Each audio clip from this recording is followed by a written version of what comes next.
BJP চৰকাৰৰ যি slogan Beti Bachao Beti Padhao হেয়া যে এক মিছা শ্লোগান এই কথা বিজেপি চৰকাৰ বিজেপি দলে প্ৰত্যেকটো খোজতে প্ৰমাণ কৰি আহিছে।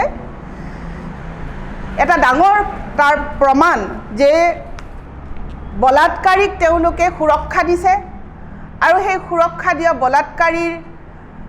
ঠাইখনত মহিলাসকল কেনেকৈ সুৰক্ষিত হ'ব এইটো এটা ডাঙৰ প্ৰশ্ন। এইখিনিতে আপোনালোকক জনাবলৈ বিচাৰিছোঁ যিগৰাকী জেডিএছৰ যিগৰাকী প্ৰাৰ্থী প্ৰজ্জ্বল ৰেৱন্না, এই প্ৰজ্জ্বল ৰেৱন্নাৰ বিৰুদ্ধে বহুতো কুকৰ্মৰ অভিযোগ আছে। মহিলাৰ লগত এগৰাকী দুগৰাকী নহয়, বহু মহিলাৰ লগত এই প্ৰজ্জ্বল ৰেৱন্নাৰ বহুত ঘটনা ইতিমধ্যে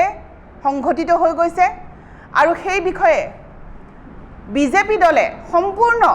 সম্পূৰ্ণভাৱে তেওঁলোকে গম পায়, জানে আৰু জনাৰ পিছতো সেইগৰাকী বলাৎকাৰীক, আকৌ এবাৰ কৈছোঁ, সেইগৰাকী বলাৎকাৰীক বিজেপি দলে প্ৰাৰ্থিত্ব দিছে আৰু তেওঁলোকৰ লগত মিত্ৰতা কৰিছে আৰু তেওঁলোকক তেনেকুৱা এগৰাকী বলাৎকাৰীক তেওঁলোকে সংসদ ভৱনলৈ আহিবৰ কাৰণে ৰঙা দলিচা পাৰি দিছে।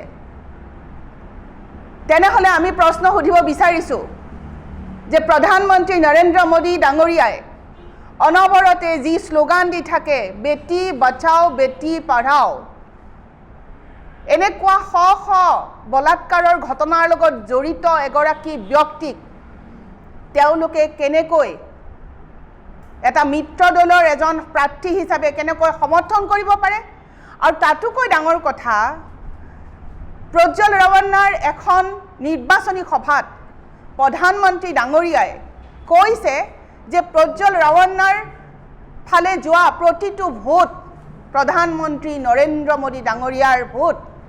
আৰু এই ভোটে বিজেপি দলক শক্তিশালী কৰিব, প্ৰধানমন্ত্ৰী ডাঙৰীয়াক শক্তিশালী কৰিব। আমি স্পষ্টভাৱে জানিবলৈ পাৰিছোঁ যে এই বিজেপি দলে আজি ইমান দিনে যি বেটি বাঁচাও বেটি পঢ়াও শ্লোগান দি আহিছে, বেটিক বচোৱাৰ কথা কৈ আহিছে, সেয়া যে সম্পূৰ্ণ এক মিছা কথা,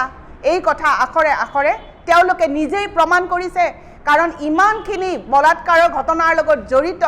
ইমানখিনি নাৰী নিগ্ৰহৰ সৈতে জড়িত এগৰাকী ব্যক্তিক তেওঁলোকে কি কৰিছে? আদৰণি জনাইছে। গতিকে আপোনালোকক জনাবলৈ বিচাৰোঁ যে যোৱা 2023 চনৰ 8 ডিচেম্বৰত এখন চিঠি বিজেপিৰ এগৰাকী ডাঙৰ নেতা দেৱৰাজ গৌৰাই কৰ্ণাটকৰ বিজেপি সভাপতিলৈকে লিখিছিল আৰু তাত লিখিছিল যে আমি যদি তেনেকুৱা এটা দলৰ সৈতে যদি মিত্ৰতা কৰোঁ তেনেহ'লে এই যি প্ৰজ্জ্বল ৰেৱন্নাৰ বিৰুদ্ধে থকা গোচৰ, লগতে প্ৰজ্জ্বল ৰেৱন্নাই কৰা বেয়া কামসমূহৰ ভিডিঅ'সমূহ বিৰোধীৰ কাৰণে ব্ৰহ্মাস্ত্ৰ হৈ পৰিব পাৰে আৰু সেইটোৱে তেওঁলোকৰ ক্ষতি কৰিব পাৰে। এনেকুৱা ধৰণৰ এখন সম্পূৰ্ণ এখন ডাইৰেক্ট যিখন চিঠি কৰ্ণাটকৰ সভাপতিলৈকে প্ৰেৰণ কৰিছিল তাত উল্লেখ আছিল এইখিনি কথা। তাৰ মানে আপোনালোকে চাওক যে অমিত শ্বাহ আৰু নৰেন্দ্ৰ মোদী ডাঙৰীয়াই ইমান ডাঙৰ ঘটনা এটা কেনেধৰণে তেওঁলোকে এগৰাকী অপৰাধী ব্যক্তিক তেওঁলোকে সমাজৰ এজন জনপ্ৰতিনিধি হিচাপে দিল্লীলৈ আনিবলৈ বিচাৰিছে, ৰঙা দলিচা পাৰি দিছে। গতিকে এই ক্ষেত্ৰত আমি এটা কথাই বুজি পাওঁ যে তেওঁলোকৰ এক বেমাৰী মানসিকতা, মহিলাৰ প্ৰতি তেওঁলোকৰ এক ৰোগীয়া মানসিকতা, বিজেপি দলৰ মানুহৰ ৰোগীয়া মানসিকতা তেওঁলোকে নিজেই প্ৰকাশ কৰিছে।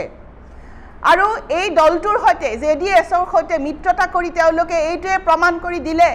যে মহিলাৰ ক্ষেত্ৰত তেওঁলোকে যিমান কথা কয় সেই সকলোবোৰ কথা মিছা আৰু মহিলাসকলক কেৱল মাত্ৰ ভোট পোৱাৰ বাবে অস্ত্ৰ হিচাপে সদায় ব্যৱহাৰ কৰি আহিছে। তেওঁ কয় যে প্ৰজ্জ্বল ৰেৱন্নাক দিয়া প্ৰত্যেকটো ভোটে প্ৰধানমন্ত্ৰী নৰেন্দ্ৰ মোদীয়ে পাব। যদি আপোনালোকে চিন্তা কৰক যে এজন ব্যক্তি এই ক্ষেত্ৰত গোটেই বিজেপি দলটোৱে এক মৌনতা অৱলম্বন কৰিছে আজি প্ৰজ্বল ৰেৱন্নাৰ বিৰুদ্ধে SIT বহুৱাইছে কৰ্ণাটকা চৰকাৰে SIT বহুৱাৰ পাছত প্ৰজ্বল ৰেৱন্নাই দেশ এৰি পলায়ন কৰিলে কেনেকৈ প্ৰধানমন্ত্ৰী নৰেন্দ্ৰ মোদীৰ ইমান ডাঙৰ সেনাবাহিনী থাকোঁতে ইমান ডাঙৰ পুলিচ প্ৰশাসন থাকোঁতে এয়াৰপৰ্টৰ সিকিউৰিটি থাকোঁতে কেনেকৈ তেওঁ দেশ এৰি পলায়ন কৰিব পাৰিলে এই প্ৰশ্নৰ উত্তৰ কিন্তু বিজেপি দলে কেতিয়াও কাকো নিদিয়ে